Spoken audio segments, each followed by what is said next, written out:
Dapat usa ka oras. Sige. Nagpasalamat po ako sa inyo kay ikaw ang kaya sa komang sa pila ka tuig na itong nag-uban. Malipayong tang kauban-uban sa inyo.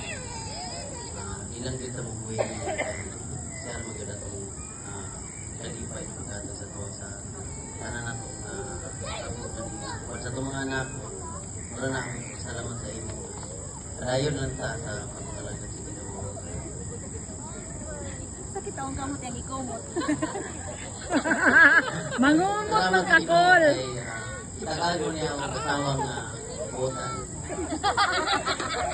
Buotan sa tulog.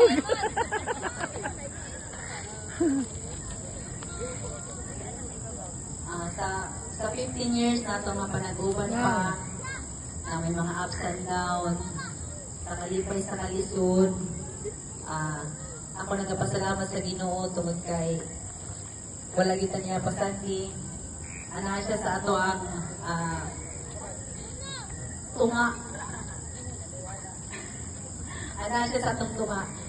Sa una sa dalaga pa ko, iampo na ko sa Ginoo nga unta ang mabana nako, ang makauban nako sa akong kinabuhi, opposite sa ako ang amahan. O gihatag sa Ginoo ako mga pag-ampo, magihatagan ko bana nga buutan, walay bisyo, o dili mapanakit sa asawa. O nako kay kong papasalamat nga ikaw ang gihatag sa ako sa Ginoo.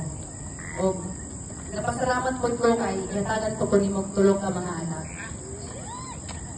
And moro to, I love you. Cute.